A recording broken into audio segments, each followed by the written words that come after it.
இப்போ டாக்டர் என்ன சொல்றாரு இந்த மாதிரி அவஸ்தை? நான் மறுபடியும் கூப்பிட்டு கேட்டேன் சார். சாரி இப்போ மறுபடியும் அந்த இடத்துல வந்து பிளட் சர்க்குலேஷன் வர்றதில்ல. பிளட் சர்க்குலேஷன் வந்தால் தான் புண்ணு ஆறும். பிளட் சர்க்குலேஷன் வரணும்னா முட்டிக்கு மேலே எடுத்தா புண்ணு ஆறும். 100% மேலே முட்டுக்கு மேலே எடுக்க சொல்லுங்க. அப்படி மேலே எடுக்க சொல்கிறேன். சரி சரி சரி. நாங்கள் அது ஆகாதான்ட்டு ஏன்னா ஒரு 3 சர்ஜரி பண்ணியாச்சு சார். இது அதனால் முடியலைங்க சார். அப்பாவுக்கும் ரெக்கவர் ஆகலை. அப்பாவுக்கும் கொஞ்சம் வலி வேதனை ஜாஸ்தி. நைட்டு ஃபுல்லாக தூங்குறது. 3 சர்ஜரி பண்ணிட்டேன். 3 சர்ஜரி. முதல்ல ஒரு கால் ரிமூவ் பண்ணாரு சார்.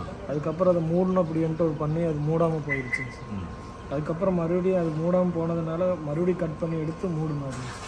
அதுவும் ஒட்டலைங்க சார். அப்புறம் அப்பாவுக்கு வலி வேதனை ரொம்ப ஜாஸ்தி. தூக்கம் எதுவுமே இல்லைங்க சார்.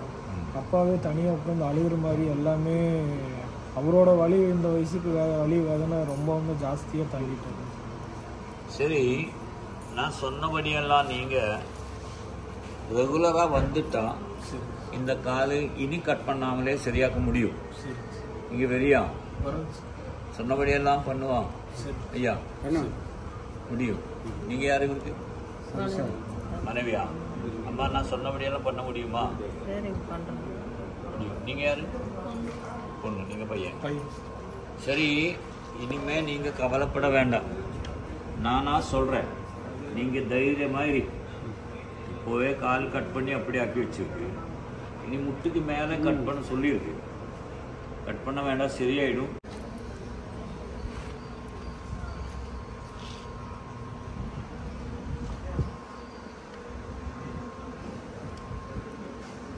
நான் மருந்து போடுறேன்.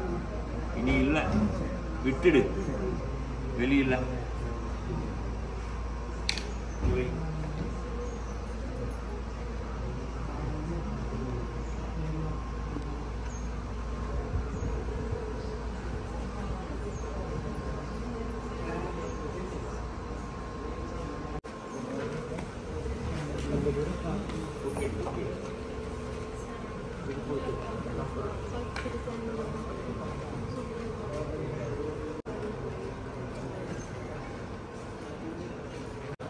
ஐயா, இன்னிலிருந்து எல்லாமே சரியாக போகிறேன். நானா சொல்கிறேன். நீங்கள் தைரியமாக இருக்கு. இனிமேல் ஒன்றுமே ஆகாது. இந்த காலு இப்போவே கட் பண்ணி மோசமாக்கிட்டு இப்போ இதுக்கு மேலே கட் பண்ண சொல்லியிருக்கு. தண்ணி அடிப்பியா? ஸ்மோக்கிங்கு